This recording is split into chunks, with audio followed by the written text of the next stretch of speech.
안녕하십니까. 보험설계사 이종보입니다. 네, 오늘은 경영인 정기보험과 일반 종신저축보험 이 두 상품에 대한 어떤 이야기를 좀 해볼까 합니다. 네, 제가 이제 일반 종신저축보험이라고 이렇게 얘기를 했는데요.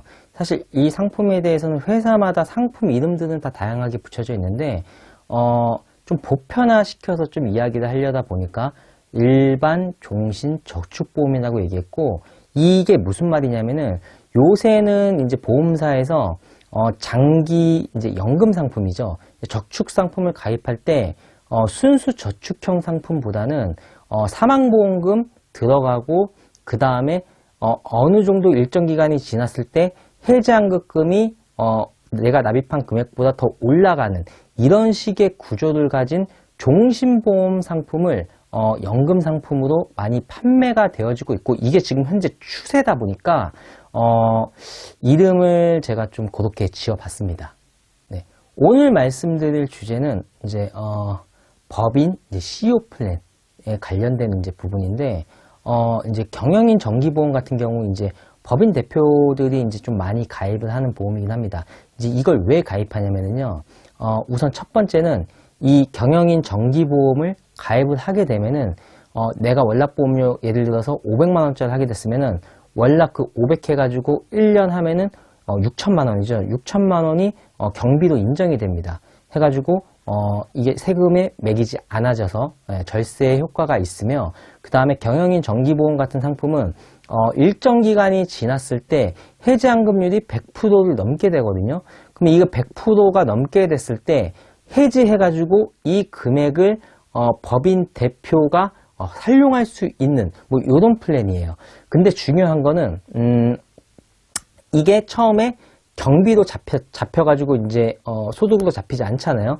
근데 해지를 할 시점 때 해지환급금이 100% 찬상돼서 해지를 하게 되면 세제 이연 효과가 있어요. 세제 이연 효과가 뭐냐면은 그 보험 상품의 환급금이 발생된 그 금액이 다시 소득으로 잡히게 되거든요. 그래가지고 이 금액을 법인 대표들 같은 경우 퇴직금이 없잖아요. 그러다 보니까 내가 은퇴할 시점에 맞춰가지고 이거를 정관에 이제 법인 퇴직금에 관련된 규정을 만들어 놓고 퇴직할 때 이제 법인 퇴직 용도의 돈으로서 받는 거죠. 그렇게 되면 세제 이연 효과도 없고 이 경영인 정기보험을 납입하는 그 기간 동안에는 그 금액만큼은 다 경비로 절세를 할 수 있기 때문에 많은 법인 대표분들이 이 경영인 정기보험을 가입을 합니다. 네, 그렇게 해가지고 실제 법인 대표들이 이 보험료 본인이 납입한 금액만큼 절세 효과를 보게 되고 법인세 절감을 받게 되겠죠.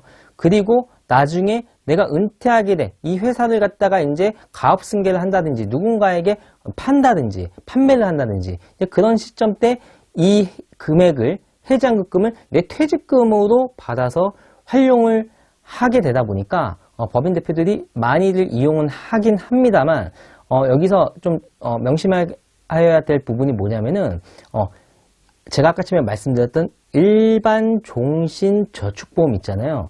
그 상품하고 실제 비교 분석을 해가지고 어떤 상품이 더 유리한지를 따져보는 게 되게 중요합니다. 그러면 어떻게 따져보면 되냐면은, 만약에 내가 경영인 정기보험을 갖다가 월납보험료 100만원씩 하게 됐어요. 그럼 100만원씩 하게 되면은 이게 1년에 1200만원이 법인세에서 절감이 되잖아요. 그러면은 이 법인의 실제 연 매출이 얼마인 줄 알아야 돼요. 연 매출이 2억 원 이하이면은 법인세 9.9%를 떼게 되고, 2억 원에서 200억 사이면은 법인세 20.9%를 떼게 되잖아요. 근데 만약에 이 법인이 연 매출이 5억이에요. 5억이면은 2억 원 미만까지는 9.9%고 2억에서 이제 5억 사이인 3억. 3억은 이제 20.9%죠. 이거 누진세도 적용되는 거 다 세금 계산을 다 직접 해보는 거예요.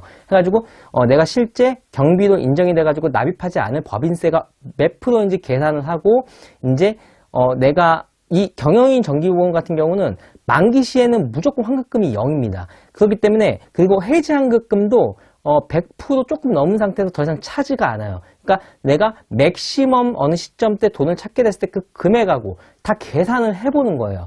그리고 나서 일반 종신 저축보험을 갖다가 계산해보는 거죠. 왜? 일반 종신저축보험 같은 경우, 이거는 이제 납입 기간 딱 지나가게 되면은 해지환급금이 갑자기 확 올라가거든요.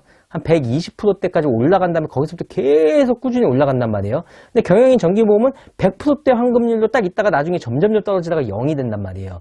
그렇기 때문에 이 법인세로 내가 혜택을 받는 그 금액, 그리고 내가 퇴직금으로 받는 그 약간 원금 정도 되는 그 금액과 일반 종신 저축보험의 환급금과 비교 분석을 해가지고 어느 게 더 유리한지를 봐야 된다는 거예요. 그렇게 했을 때 이런 경우들 되게 많아요. 법인세 절감하기 위해 가지고 경영인 정기보험을 가입한 상품보다 일반 종신 저축보험 상품이 환급금이 더 높은 경우가 꽤 많거든요. 그렇기 때문에 이 영상, 법인 대표님들 이 영상 보고 계신다면은 본인이 경영인 정기보험을 가입한 상태다 라고 했을 때 한번 계산기를 두들겨 보시길 바랍니다. 만약에 계산기를 두들기는 방법을 잘 모르겠다 라고 하면은 그 부분 저한테 의뢰를 맡기시게 되면 제가 그 계산 다 해드려요. 네. 해가지고 어떤 게 유리한지는 실제 설계해보고 계산기를 두들겨 봐야지 알 수 있다 라는 말씀을 드리고 싶어서 오늘 영상을 준비했습니다. 네, 왜 그러냐면은 제가 현장에서 계속 지금 요새 좀 법인 상담도 꽤 많이 이루어지고 있거든요. 그러면서 제가 법인 상담을 하는 과정에서 실제 상품 설계하고 법인 대표의 회사의 연소득 이런 거 계산해 보면서 법인세 계산해 보고 그다음에 그분이 이제 나중에 이제 퇴직금 명목으로 받게 될 그 금액 그다음에 개인 종신 저축보험 이렇게 했을 때 비교했을 때 후자가 더 괜찮은 경우도 많고 만약 후자가 더 괜찮다고 하면은 굳이 왜 경영인 정기보험을 가입하냐는 거예요. 귀찮게 그것도 법인으로 갔다가 다시 그걸 또 그 돈을 갖다 개인화 시켜야 되고 번거롭잖아요. 그 정관도 이제 수정해야 되고 애초에 내가 개인 자금으로 개인 퇴직금 명목으로 가져갈 생각으로 법인 자산으로 가져가게 된다라고 하면은 개인 종신 저축보험으로 가져가는 게 훨씬 더 유리할 수도 있거든요. 네, 그러면은 돈도 더 많이 받으면서 쓸데없는 짓거리 하지 않아서 더 편하고 이런 부분들 때문에 제가 오늘 이 영상을 찍게 되었습니다. 네, 오늘 영상 많은 도움이 되셨길 바라는 마음을 갖습니다. 네, 다음에 더 좋은 컨텐츠로 찾아뵙도록 하겠습니다. 감사합니다.